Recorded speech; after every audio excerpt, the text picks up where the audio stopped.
Okay, so let's go over the different kinds of frames again and how you can add to them. Add frames, remove frames. Let's look at this simple example here that's in the book. We have a total of 9 keyframes, don't we? Now, the reason that there's 9 keyframes is because, look, every time, if I use the playhead at the top, that's the little red thing, and I scrub through it, every time I move to the next frame, something changes, doesn't it? That's the best way. I mean, I could click here on frame 10, and I could go to Insert Timeline Keyframe.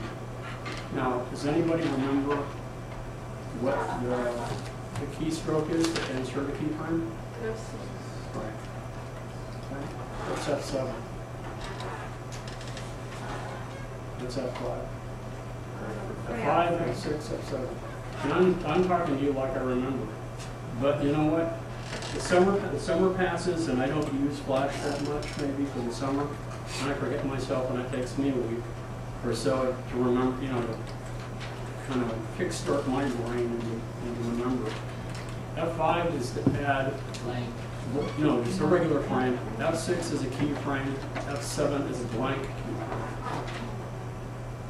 But watch what happens if I add a keyframe here. It adds it, and look at the last 2 frames are identical to one another. It's going to, the project will play, but this is unnecessary here for the last one because nothing changed from 9 to 10. Does that make sense? Nothing changed right down.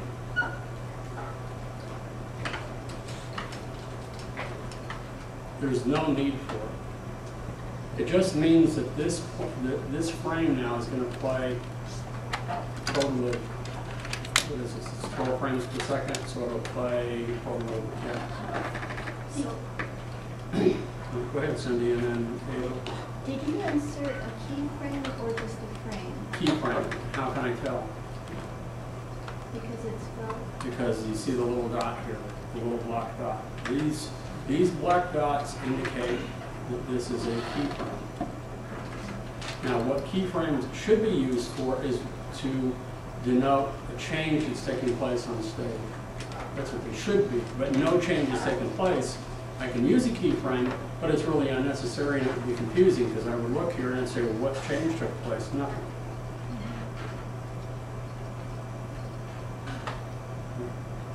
Remember, if I wanted to animate my arm going back and forth, there's only 2 places where there's a change, here and here. Anything in between is just that, it's a tween. It's going from this point, point A, point B, back to point A. So where those changes take place at the ends or where you need keyframes. Someplace in between you don't need. Notice here, though, on every frame, something is changing. If I was just moving this letter, S, from point A to point B and back to point A again, I would only need a keyframe at either end. I don't need a keyframe in between. So on frame 10, if you didn't want anything to change? If you don't want anything to change, and that's what I'll show you. We'll go ahead and we'll play this, and it will play at 12 frames per second. What if I want to slow it down? Okay, then I need to insert frames between the keyframes so it holds on that point for a longer period of time, don't it? So let me come back here. Now, how can I get rid of this frame? This is the hard part. How can I or change it? And this, I get, is very confusing because they have, you can change frames in 3 different places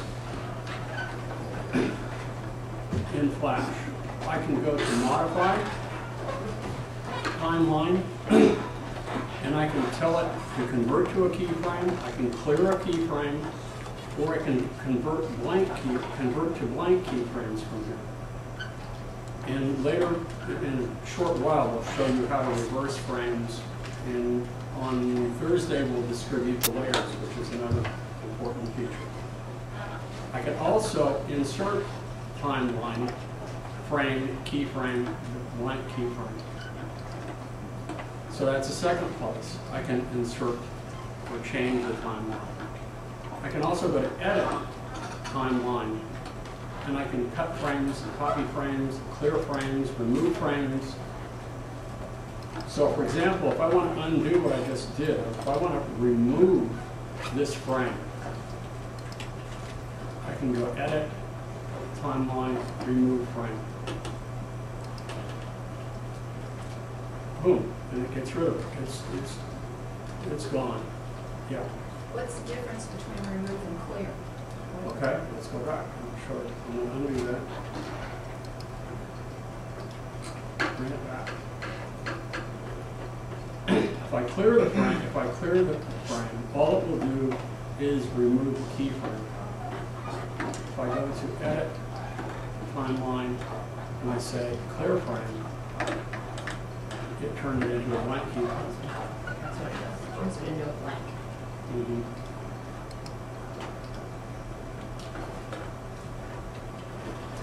Something else that I could have done too, though, is I could select here this frame, and I could go to Modify Timeline, and I could say Convert to Blank Keyframe. Look what it did. It just took that one and left it, and it added a keyframe after it, which is different.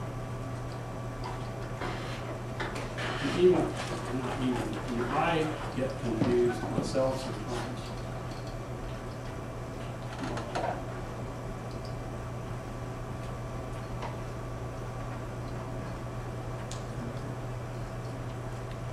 So again, I'll move to frame 10. I will hit F6 to insert a frame, a keyframe. If I want to remove that frame altogether, the easiest way to do it is to go to Edit, Timeline, Remove Frame. If I want to convert it to a blank keyframe, I would select Clear Frame. And it changes it to a blank keyframe. But if I don't want that, then I could also go to Modify Timeline, and I could say Clear Keyframe, which is different. Now notice it just added a frame. If you forget these, it's no big deal. You just do it like I'm doing it, and then you see if you get the desired result. And as long as you know that there's 3 places to go, you're going to try each one until you get it right. You know, it requires some hunting and pecking until you find what you want. So this was almost like equivalent to hitting F5, right? If I hit F5, see how it's just adding frames. That's all it's doing. So now the last frame is here for a total of 5, 6 frames. Now if I select a regular frame and I say Edit, and I go to Timeline, and I remove frame, see all it does is, like the others, it just cuts it away. Yeah. What is the vertical rectangle? Do you know? These, No, on a framework. this, it just denotes the end. It's the end of this. So that this keyframe starts here and it lasts all the way until frame 14. That's all. It's the end of it. And I can, in some cases, you can click here and move things around. And it does get tricky. What if I want to extend the life of this even further? I could hit F5, F5, or I can click and I can drag and I can extend it like so. But look what I did. When I pulled on it, I put a keyframe at the end. But you can click and drag. See, I can click, and then I can release the mouse, and then I can drag. But it did extend the life, but then it put a keyframe at the end, which is something I really didn't want. But that's okay. I mean, it's also a quick way of looking. And I could go to Edit in the Timeline and just say Remove Frame, and it removed that one frame.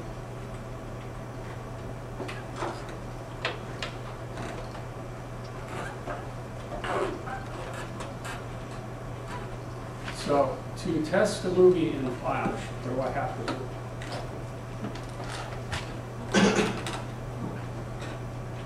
Apple return? Yep, that would be the easiest way. And what does that do? It basically publishes it, doesn't it? And it creates an SWF file,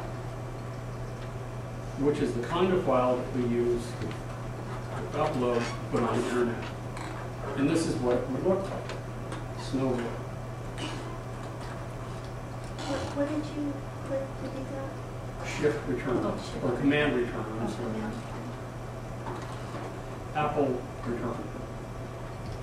On the PC, it would be control return.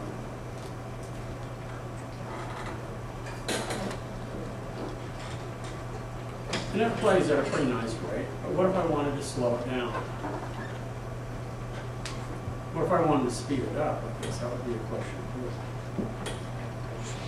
Change the frame If I rate. add frames, it'll slow it down. If I want to speed it up, what I Changes. change the frame rate. Yeah, but if I'm in the middle of a project and I've already timed other elements on this stage and I change the frame rate, it's going to affect them too. So that gets pretty tricky sometimes. I mean, that might be just as fast as it can go sometimes. You have different flavors, frame rates on different flavors. No, for just like for a Flash project, you can only have one frame rate. You can only have one background color. There's probably something else you put in too, but that's it. Your stuff.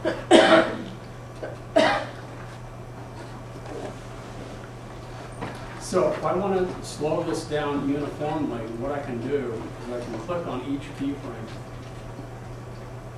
and hit F5. Right.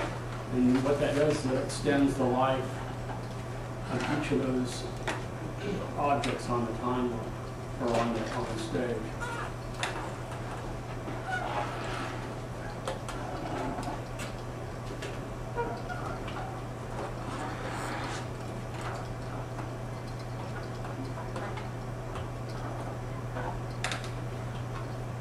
Clicking each one and hitting F5 four times. Now let's play it. Command, return. Notice how it slows down. Because each one of those is there now for a total of 5 frames, not just 1 frame. And if this is playing, in this example, 12 frames per second, and that means it's close to, it went from about a tenth of a second to now almost half a second that it's on the stage. So I slowed everything down by adding frames, by extending the life of it on the stage.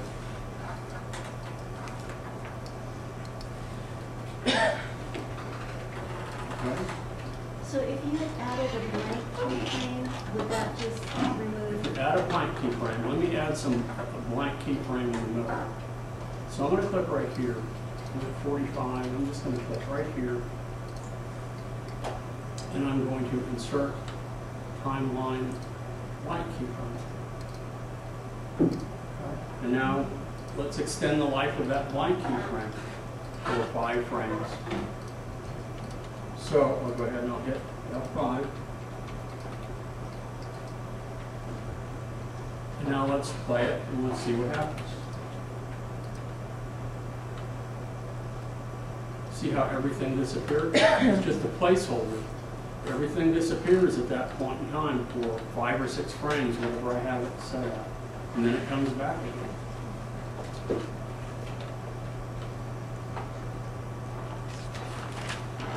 So the little dot is, move the red, your holder up there for a second. Okay, so it is clear. Mhm. What that does, as soon as I inserted a blank keyframe, whatever was here, it clears it. It didn't change this part of the timeline, it only changes it at this point right here. It serves as a placeholder now from frame 20 to frame 26. I wanted to get rid of all of these,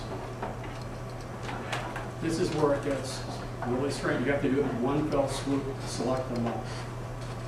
If I click and drag, boom, it's click and drag. If I click, release, and then click and drag, something very different happens. So again, I click and drag, and that highlights all of those, and now I can go to edit, timeline, remove frames, and then that brings me back to where I was.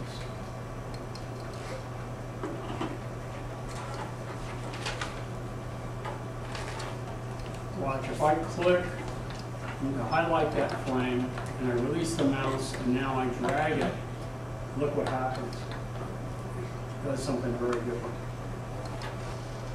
It'll become more apparent in a minute. Click and hold it, drag, Well, to highlight. You know, to highlight, you want to just click and drag. Yeah, It's hold just, it, but you're holding down the mouse, you just click and drag. clicking it. Meaning you click, when I say click, you're pulling down the mouse. Okay. So you click and drag, you don't release the mouse. If you release the mouse, you're going to have problems. That's something that you should play with to practice in class. Click and drag. When you click, meaning hold down the mouse and then drag. Versus click and release the mouse and then click and drag. It's different.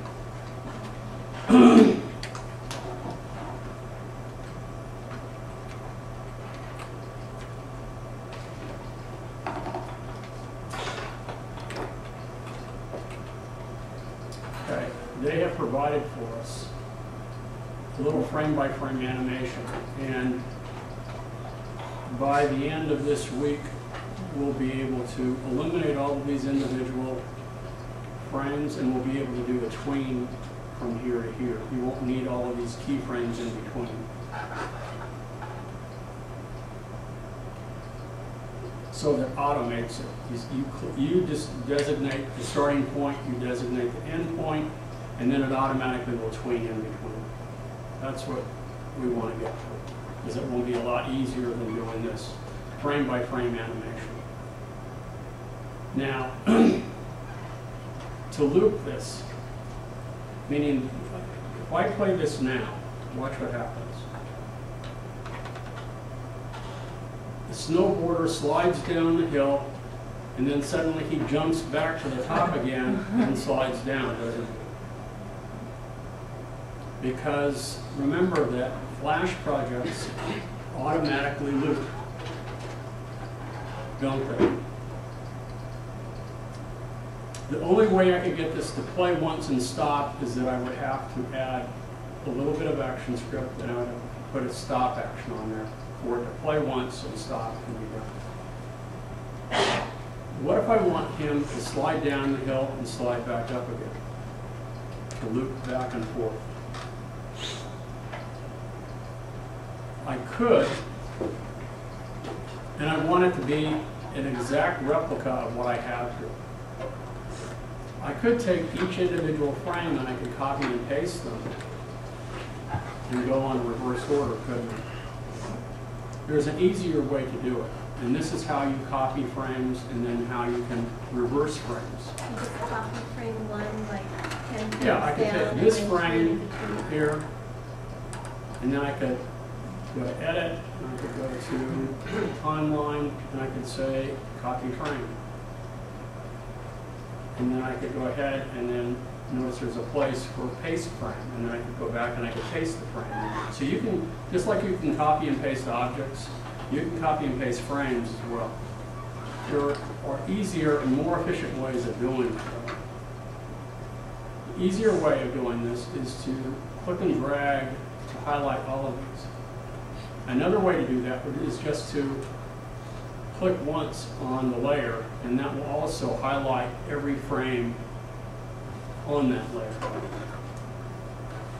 So I can either click on the layer once, that highlights every frame on that layer, or I can simply click and drag to highlight all of the frames.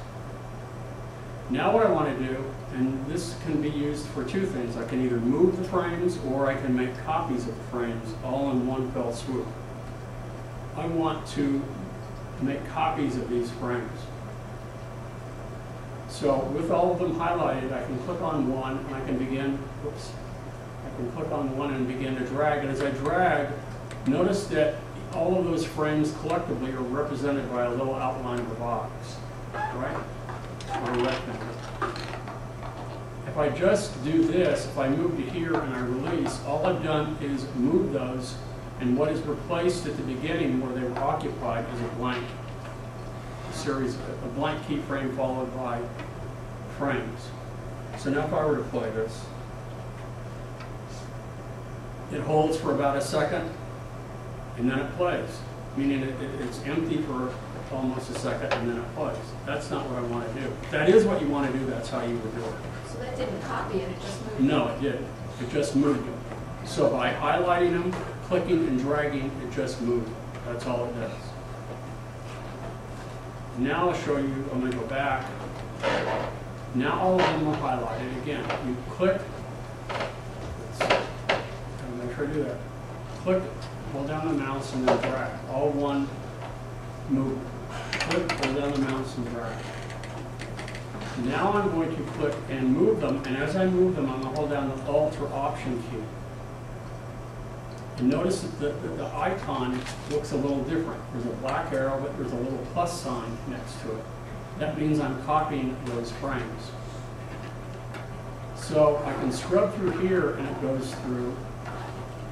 And then as soon as I repeat, it's copying those in the same order, isn't it? So if I play this through, it's just going to look like it did before. You're not going to see any difference. That was, what did you press, Alt? The Alt key. Here's where we make it go slide back up the hill. I click on the drag to highlight these frames. And now I can go to Modify, Timeline, and select Reverse Frames. And what it does is it takes all of those frames and it literally reverses the order of them. And now watch what happens when I play this through.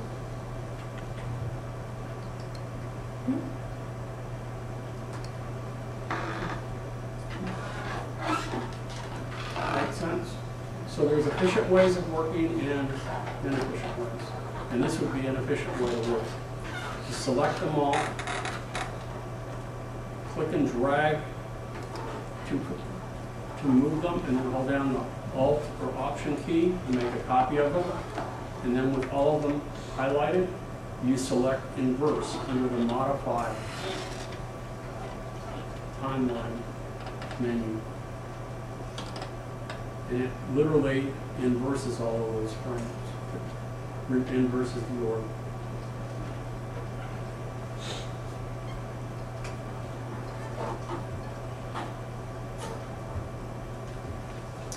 Want me to do that again? You need to tell me.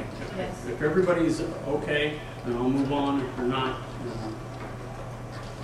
Do the copy one more time. if you want to copy one frame or a group of frames, it's easiest if you click and drag the highlight.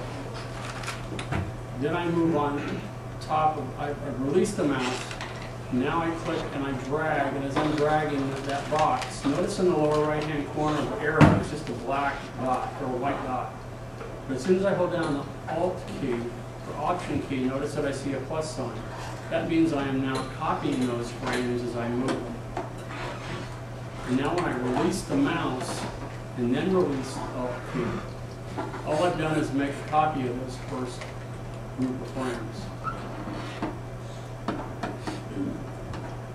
Now my goal is to reverse the order of those frames.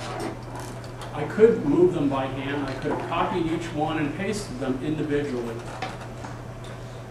And cut and paste. It's easier to click and drag to highlight them, then go to Modify, Modify Timeline, and Reverse Frames.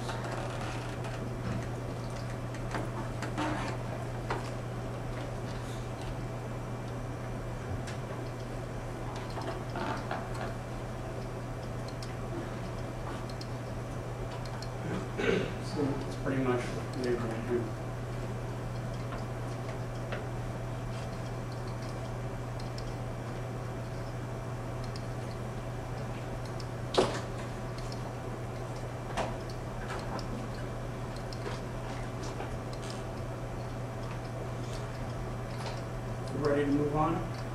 And we're going to do frame by frame animation, but you're going to see that some things are static and some things now are moving. And how do we do that, and how do we control the movement if we're going to do frame by frame? Even if we're not, the goal is to use onion skinning now to look back in time to see the placement of what we're doing here. Okay? So this is the start of this particular project. And you can see it's a 5-frame animation that I can scrub through. You notice that there are 2 layers. On the bottom, we have the snow. The snow is static, it doesn't move. So what we've done, which is good practice, is to lock it so we don't accidentally move it. And it is on a separate layer. On top of that, we have a snowboarder. And the snowboarder, at the moment, is only on 1 frame, and that's it. Now we want to get the snowboarder to go from here, point A, all the way over here to point B. We want them to leap in the air, and we want them to land over here. So we can do that. There are a number of ways that this can be done, but we're going to do this frame by frame. What I'm going to do is I'm going to click on frame 2, and I want to make a copy of this last frame. The quickest way of making a copy of the last keyframe is to add a keyframe, because all keyframes do is go back in the timeline and make a copy of the last keyframe. Right? Okay. So if I hit F7, I'm sorry, F7, F6.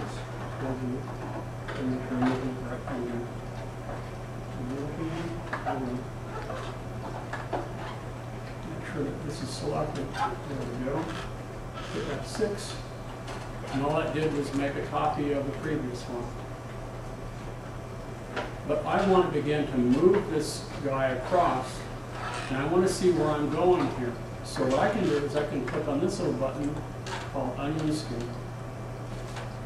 And now watch, you'll see the little widget at the top. I'm going to use the free transform tool and select him. I guess it's a him. And I'm going to begin to move it. And I can see a ghost of the last frame. And I can see the movement, or the placement. So I can move him like so. And if I want, I can rotate them just a little bit.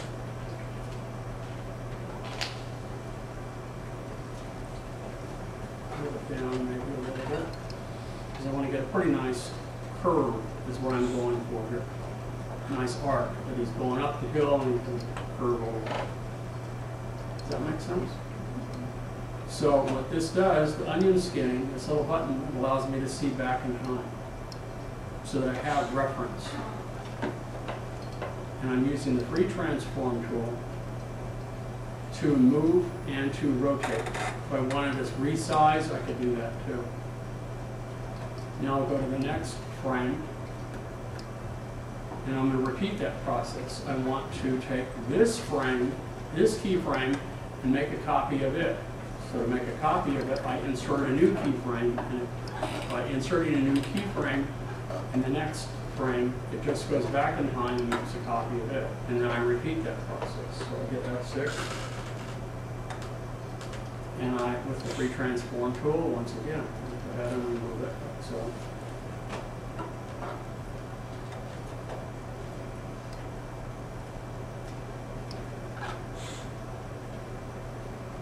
let's go one more time here.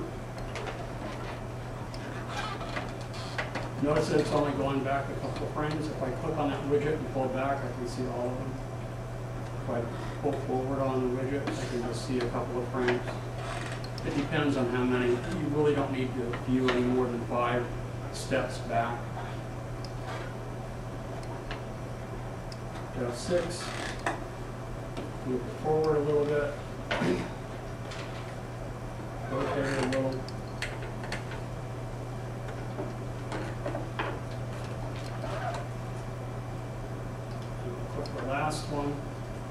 F6.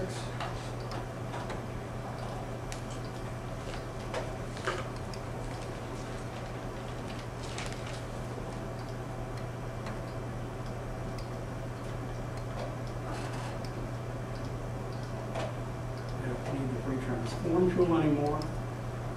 I do not need onion skinning anymore.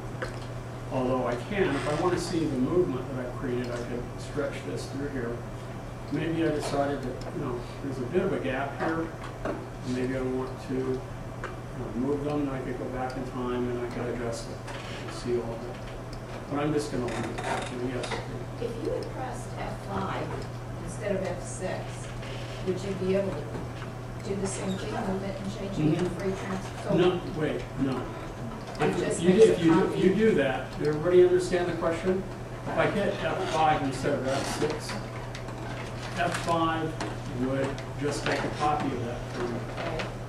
You couldn't change But it. then if you change it, then a change has taken place, and that means that you need another keyframe. It changes it. Yeah, if I go back here, watch, and I hit F5, it adds a frame, doesn't it? Right. And I click here, now watch what happens. If I take this and I move it, watch what happens coming here. I move that one. I actually move that keyframe because it's not a copy of the keyframe. It's just extending the life of the keyframe. You see what I did? What happened to the first one? It got moved because this one Because you is could just change this. It's just this. So it changes All I've the done in first this one and the populated, second. So what it does is it'll change the first one yeah, and so the if I second. hit I got it. F5 a number of times and I come down here and I move this like so, I'm moving this one. Yeah.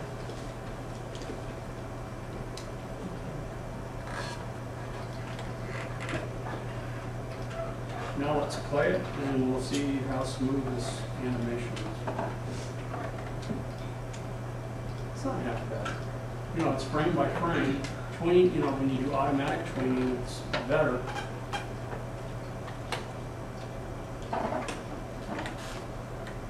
But again, our eyes can only detect so much. It looks a little herky-jerky because we're only playing it at 12 frames per second. If you want to slow it down, I add frames between each. And that, again, that's for frame by frame animation.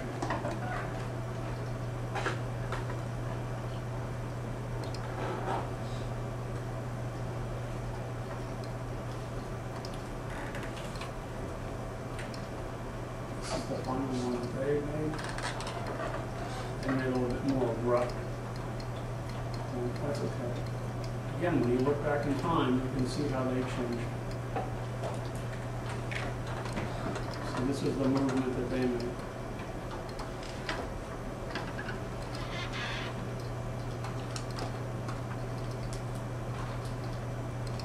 I think you got to hang up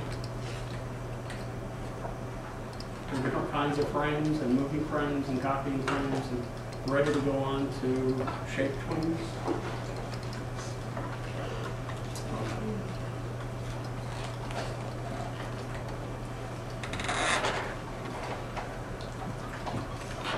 Okie doke. We have done so far traditional animation. Notice that for every movement that our character has made across the stage here, there is a separate keyframe. So this is frame by frame animation. This is the way the old animators work. Frame by frame by frame. What we're going to do is we're going to find point A, and we're going to find point B, and then we're going to automate all of these in between. And there's different ways that we can do this.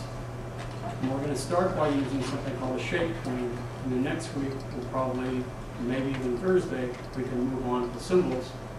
And then we'll use motion tweens, which are different. Shape tweens are used for a very different purpose. Now, I'm deviating from the book, and then we'll jump back to the book for Thursday. I'm doing my own version of shape tweens. So I'm going to File, New, blank.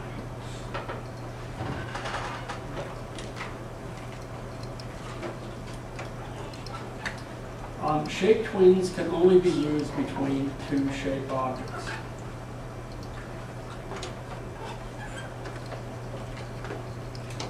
Now,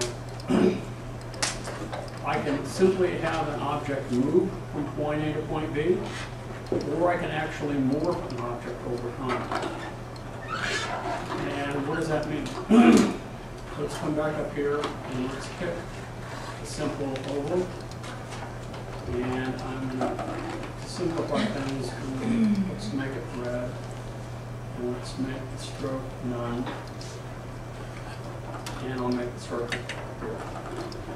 Okay, so I have a circle and on. I want to move this circle from here to here. So now what I need to ask myself two questions. What do I want to do? I want to move it from point A to point B. And the second question is, how long do I want it to take?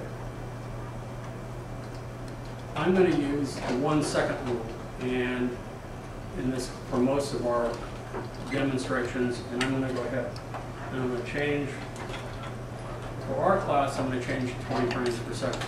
Because it's easier for me to look up here and say, oh, boom, there's 20, that's 1 second.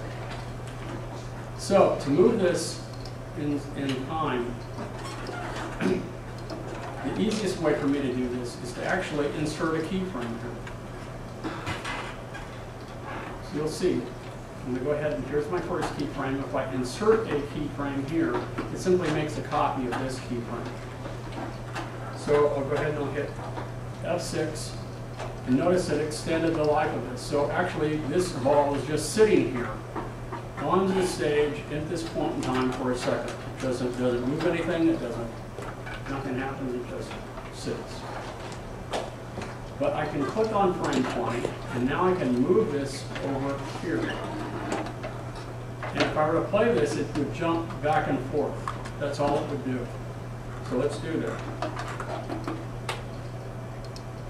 See what it does? This sits for 19 frames, and then it jumps over here for a second, and then goes back. It plays it on it, does it. What if I want it to now move smoothly from point A to point B? I just want it to move nice and smooth within a second. I could go back and use my onion skinning, and I could move it over, and you could see step by step, just like we did with a snowboarder. You could see it move across. There's a better way to do that. That we have something that automates the tweening process. All of these in-betweens, we don't need to worry about anymore, because all I have to do is click somewhere in between on the timeline, and you'll notice down below, it asks, I want tween. What kind of tween do I want in the properties panel? Because this is a drawing object, which is really the same as a shape object, I'm going to select shape. And notice how the timeline has changed.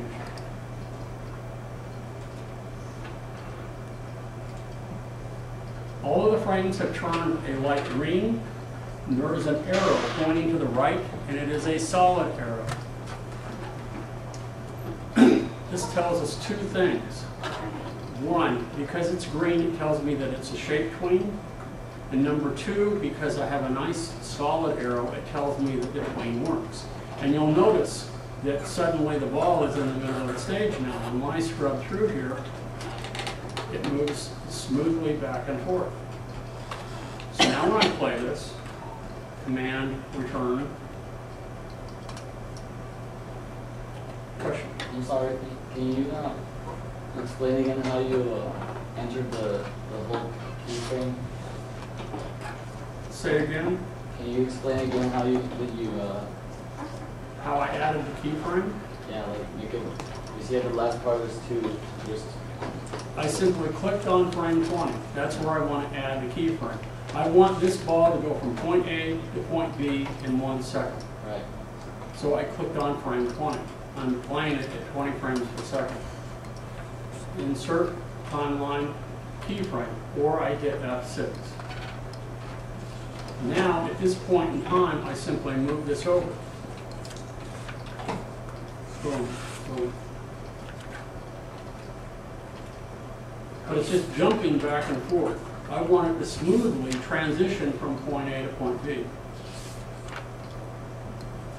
I click on the timeline in my properties panel. For the tween type, I want shape. And it automatically moves it from point A to point B. I can only move it at the present time in a straight line. What if you hadn't moved it over It there? just would sit there. Okay, even though it says Right. torque shape, okay. So you do have to move it. How would I get it to go back and forth? Do the little Knight Rider thing.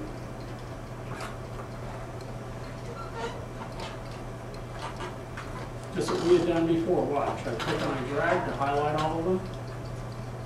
Then I click and I drag to move, and then I hold down the Option key. That duplicates those.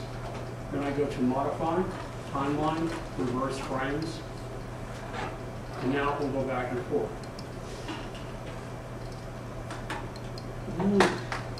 Yeah. Okay? Yeah. Because you only have, what, 12 frames, 20 frames per second. So, is it the farther away the object is at the end, the more jerky it'll be because it only moves at, okay. It's not absolutely smooth. So, all right, so the shorter the distance, the smoother the animation will yeah. be.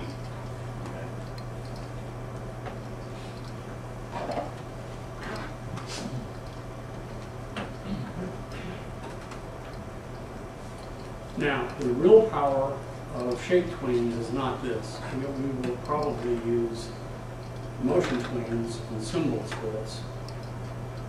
You can morph shapes and transform one into another. And that's where the power of shape tweens lie. And that's, in the end, probably the principal reason you will use shape tweens. So I'm going to go back. And now I'm going to go to frame 20. This time I'm going to insert timeline blank keyframe. And at this point in time, I'm going to make a rectangle. And I'm going to make the rectangle green. Or square. Whatever. So, and actually, I probably should get rid of the stroke. Oh, no stroke. So at this point in time, I have a circle. At this point in time, I have a square. Okay? And now I want this circle, by magic, to transform into a square. So I click in between. I click on the tween panel, or the little button here. I select shape tween, and now watch what happens. It morphs from a circle to a square. And not only does it change, not only does the shape change, but notice that it also morphs the color as well. Can you do that again?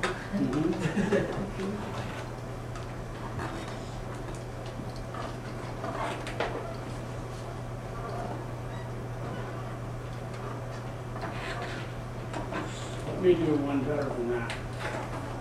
I'm going to morph a circle to the letter A. Okay. So let's move this up here so everybody can see it. And we'll do it in, I'm just going to do the 1 second. So what we're doing is the circle is going to change into the letter A. So I go to frame 20, and I want that to happen in 1 second.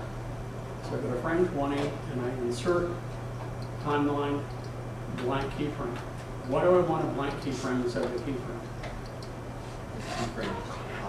Right, and I want to put something new there. I don't want the circle anymore. If I want to see where the circle is, I can turn on the onion skinning so that I can place my A on top of it pretty precisely. And, but I don't need a copy of the circle. I'm putting in something totally different. So I'm going to go ahead and I'm going to, I'm going to select the letter A. I need to use something pretty bold, so I think impact would be a good one. I've used that before. Impact. Look, here is impact. Nice big bold. And I guess green would be good. I'm going to go ahead and make a nice big capital A.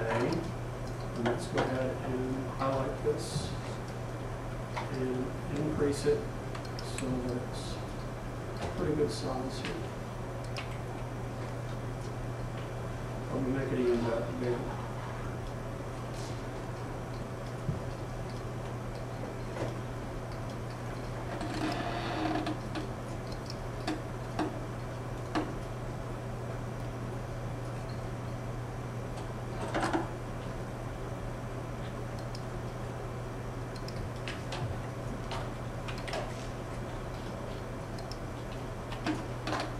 Probably going to go back and make the circle a little bigger, but this is what I want the circle to turn into an A. So I'm going to go back and I'm going to, if I can see the A, do that. With the circle selected, I'll use the free transform tool, and then we'll make this a little bit.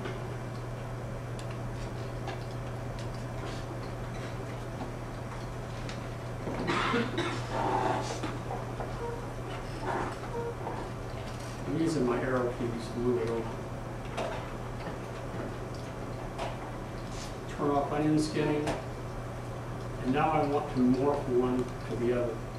Now watch, this isn't going to work, but I want to do it anyway. I'm going to apply my shape tween, and look what happened.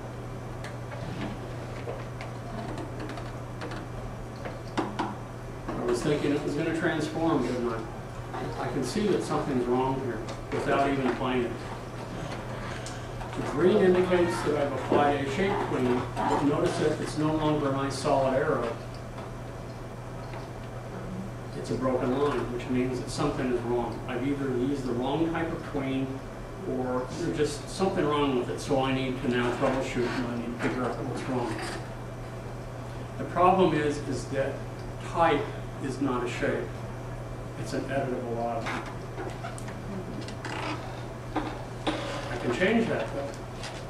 I can select the type and I can go to modify and I can select break apart. Just like I could take some of those other shapes before the other day and I could say break apart and it would turn from smart objects into, or drawing objects into shape objects. I can take type. And by selecting break apart, it will no longer be editable, but it will turn into, see the selection mesh? It's not very strong, but it is a shape object now. When I move over the edge of it, you'll notice how I can begin to distort it and make all kinds of changes, just like any other shape. Isn't that similar to like entering an Illustrator? Yeah, if you create, convert to outlines. Now notice, without doing anything, shape tween, notice that I get a solid line. It likes what I've done now.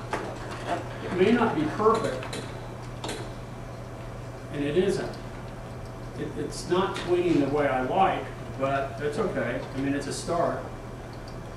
It's going from a circle to an A.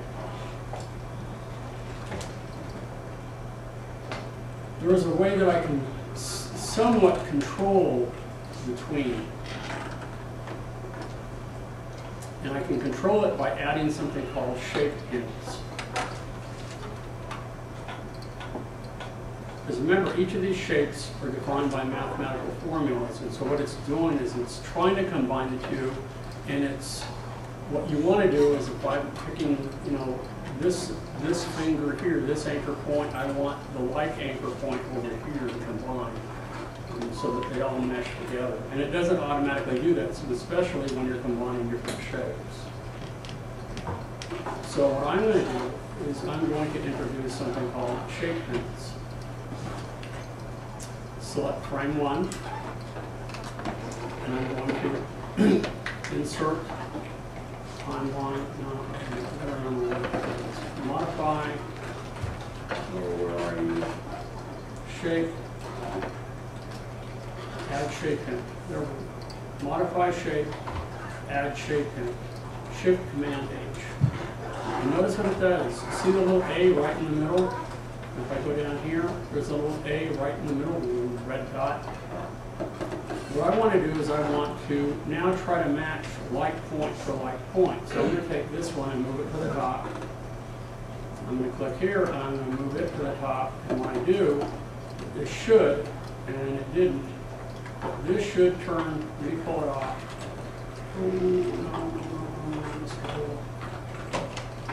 Okay, let me do it again.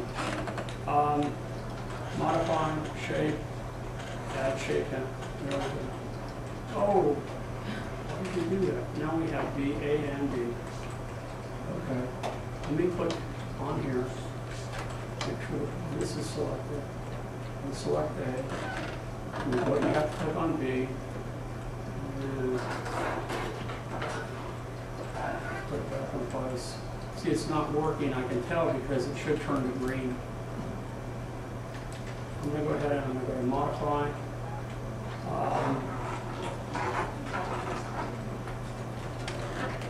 Modify shape, and I want to remove all hints. I'm going to start over again.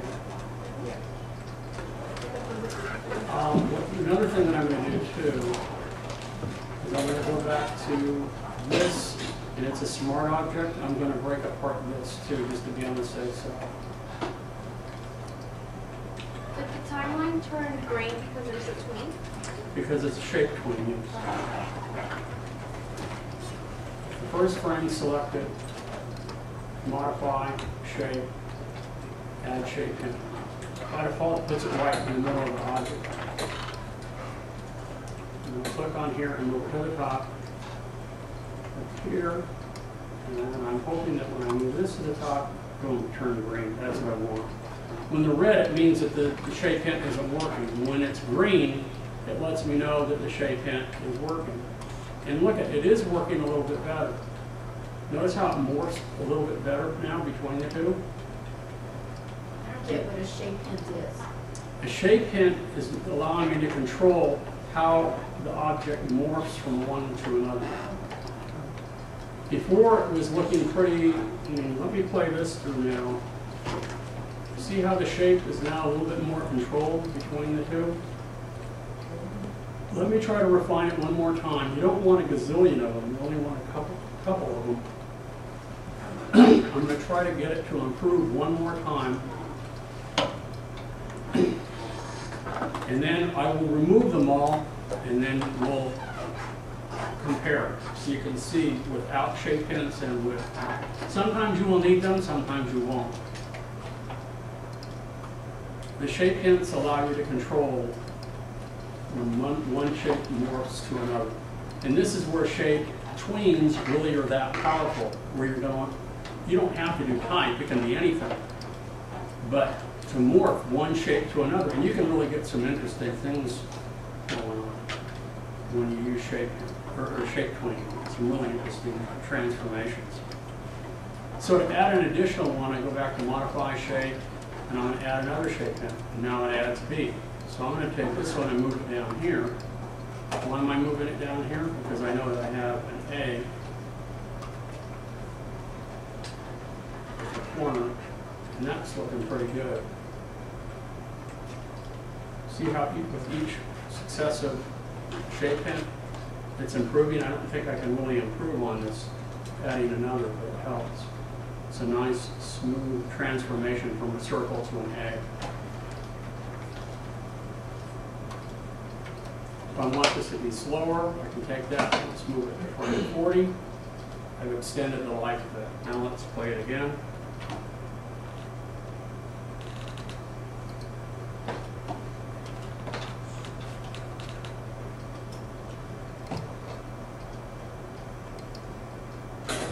So that pole is a little bit longer on the A, and I can see that. What if I want to add life to this? Go ahead and hit F5 for a while. Now let's play it again.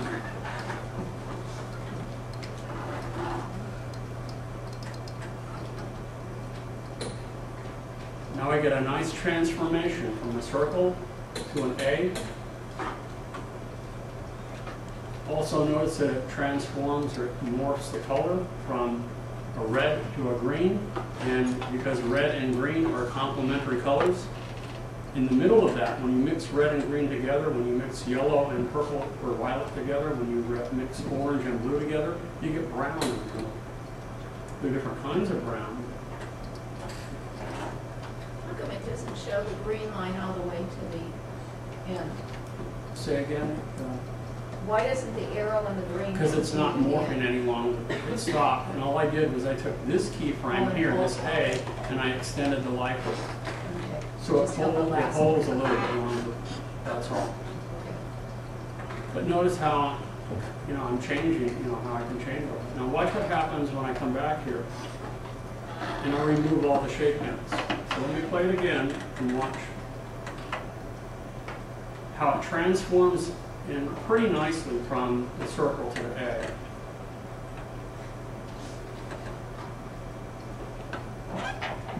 Now I'm going to remove all the shape hints. I'm going to modify, shape, remove all hints, and now we're going to play it again. Now watch. See the difference in the transformation? I mean, if that's the look you want, go for it. But I wanted something that looked a little bit smoother and more elegant.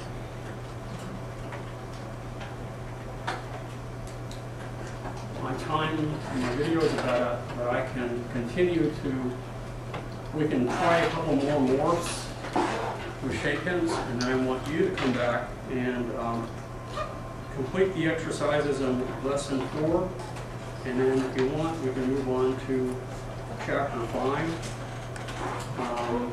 And what they have instead is they have an exporting thing, and they are morphing a snowboard using that as a shape and turning it into an X. It's a similar principle. So working the shape